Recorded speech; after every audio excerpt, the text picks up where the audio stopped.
চাঁদাবাজ মুক্ত, দখলবাজ মুক্ত একদম সুষ্ঠু একটা সমাজ চান, তাহলে আপনাকে জামাতকে ক্ষমতায় নিয়ে আসতে হবে। কিভাবে, কেন আনতে হবে? দেখেন, জামাত রাজাকারের ট্যাগ নিয়ে জামাতের প্রথম সারির নেতাদেরকে ফাঁসি দিয়ে দেওয়া হয়েছে, কিন্তু তাদের একজনের বিরুদ্ধে একটা টাকা তসরুপ করার, একটা টাকা মেরে খাওয়ার, সরকারি সম্পদের অপব্যবহার করার কোনো কথা আমরা পাইনি। আমি তখনও চাকরিতে ছিলাম, তাদের যথেষ্ট ধরপাকড় করা হয়েছে, তাদের বিরুদ্ধে দুর্নীতির প্রমাণ আজ পর্যন্ত হয় না।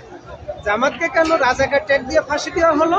কারণ এরা কোনো না কোনো ভাবে ফ্যাসিস্টের বিরুদ্ধে জোরালো কণ্ঠস্বর ছিল এবং ভারতের বিরুদ্ধে জোরালো কণ্ঠস্বর ছিল। আমরা যদি এখনো দেখি, আওয়ামী লীগের দলের ভিতরে এখনো 800 থেকে 900-র উপরে একদম লিখিতভাবে বলে দেওয়া যাবে যে এরা রাজাকার।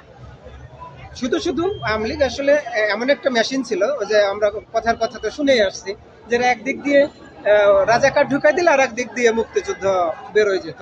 সেক্ষেত্রে আমার মনে হয় যে আগামীর বাংলাদেশে যদি আপনি চাঁদাবাজ মুক্ত, দখলবাজ মুক্ত দেখতে চান, আপনাকে জামাতকে ক্ষমতায় আনতে হবে।